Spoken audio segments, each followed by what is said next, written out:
leur répond. Moi aussi, je vais vous poser une question. Dites-moi, qui a envoyé Jean baptiser? Est-ce que c'est Dieu ou les hommes? Alors, ils réfléchissent entre eux et ils se disent. Si nous répondons « c'est Dieu », Jésus va nous dire « Vous n'avez pas fait confiance à Jean? Pourquoi donc ?» Et si nous répondons « Ce sont les hommes », tout le peuple va nous jeter des pierres pour nous tuer. En effet, tous croient que Jean était un prophète. Alors, ils répondent à Jésus. Nous ne savons pas. Jésus leur dit. Moi non plus, je ne vous dis pas de quel droit je fais ces choses. Ensuite, Jésus raconte cette histoire au peuple.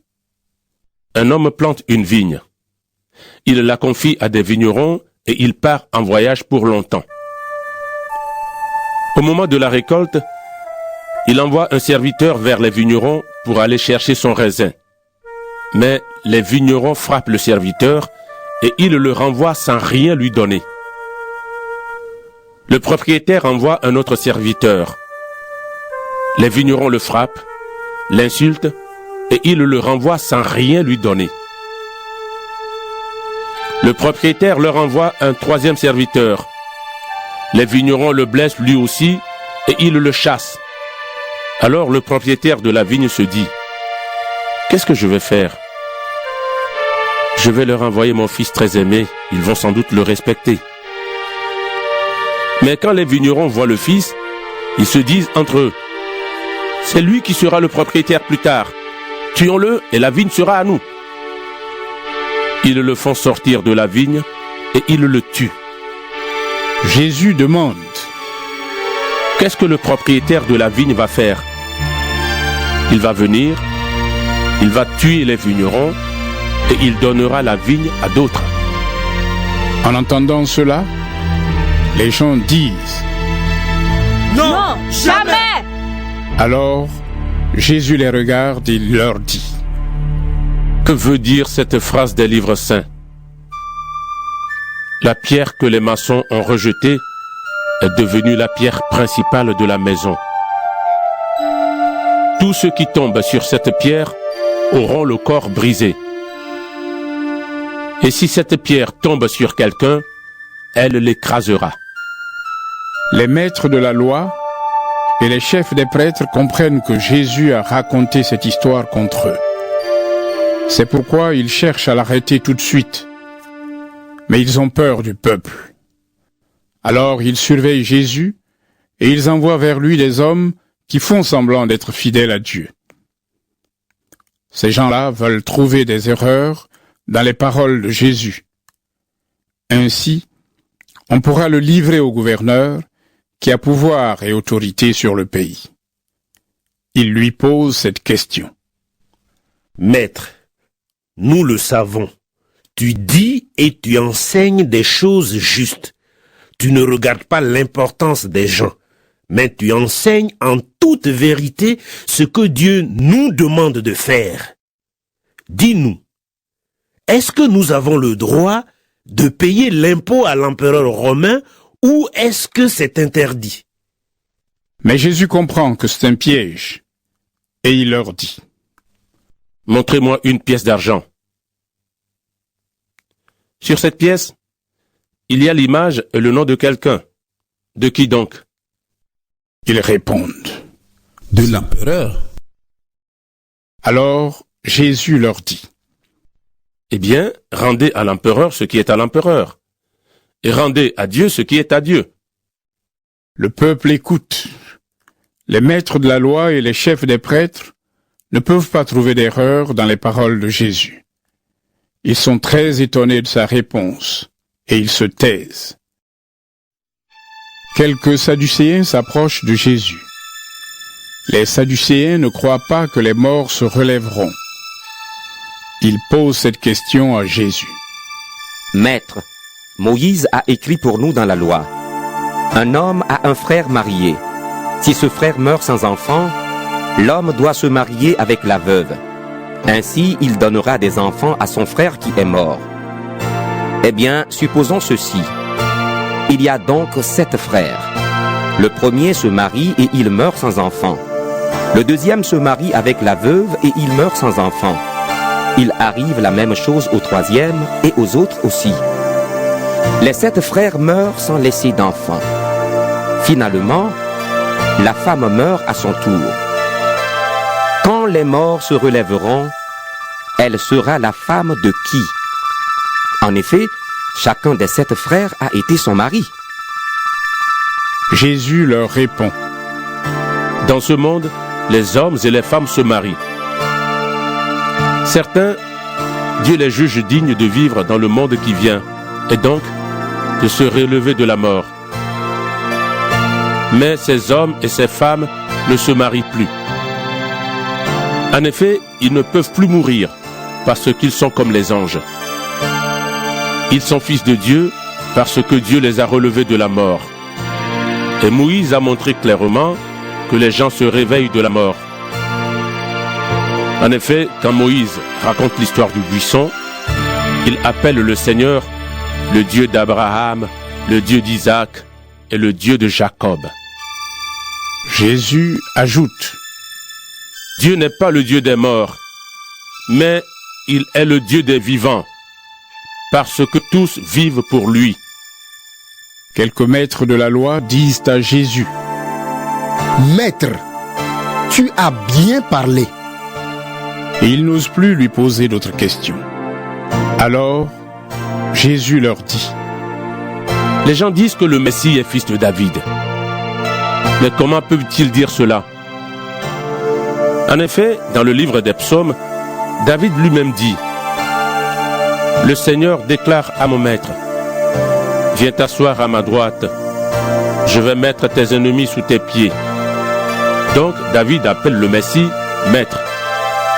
Alors, comment le Messie peut-il être aussi fils de David? Tout le peuple écoute Jésus. Alors, il dit à ses disciples. Attention, ne faites pas comme les maîtres de la loi. Ils aiment se promener avec de grands vêtements. Ils aiment qu'on les salue sur les places de la ville. Ils choisissent les premiers sièges dans les maisons de prière et les premières places dans les grands repas. Ils prennent aux veuves tout ce qu'elles ont et en même temps, ils font de longues prières pour faire semblant d'être bons. À cause de cela, Dieu les punira encore plus que les autres.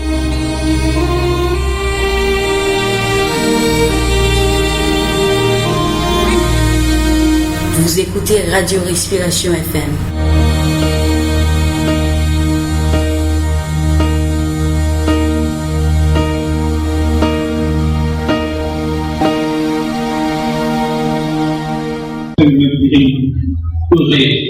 De manière à le remporter. Dieu est digne, notre Seigneur et notre Dieu, de recevoir l'honneur et la gloire et la puissance. Car tu as créé toutes choses, et c'est par ta volonté qu'elles existent et qu'elles ont été créées. Et toutes les créatures qui sont dans le ciel, sur la terre, sous la terre, sur la mer, et tous ceux qui s'y trouvent disaient à celui qui est assis sur le trône et à l'agneau, soit la louange, l'honneur, la gloire et la force des siècles des siècles. Amen. Amen. Amen.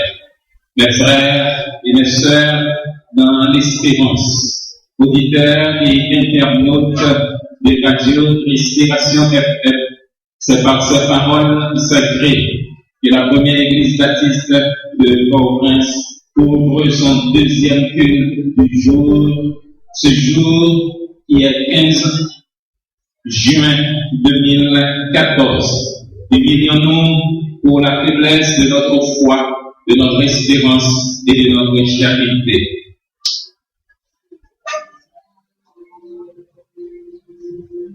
Et chantons vos cantiques à la gloire de Dieu.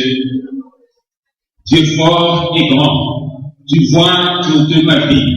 Tu m'as connu, tu m'as sondé les cieux. Où puis-je dire ta science infinie, éternel roi? Tu me suis en tout lieu. Connaître, ô Dieu, ton amour, ta puissance. Sur mon sentier, voir briller ta splendeur. Fonder sur toi toute mon espérance, sont les seuls biens qui désirent mon cœur. Je vous invite, frères et sœurs, dans la foi, à vous lever pour chanter allègrement les 5 versets de ce cantique inscrits au numéro 27 de notre recueil des chants d'Espérance, section 36, correspondant au numéro 14 sur les ailes de la foi et au cantique le numéro 6.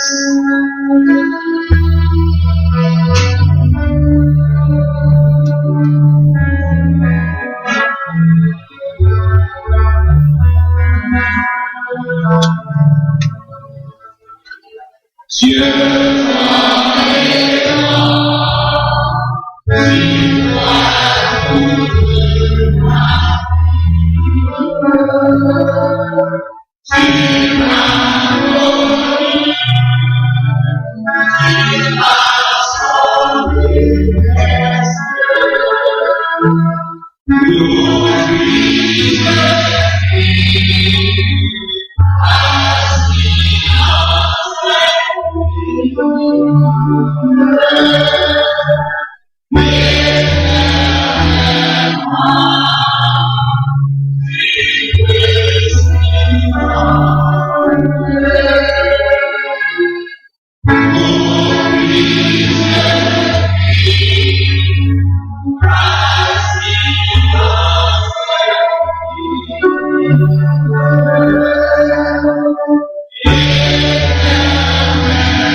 Que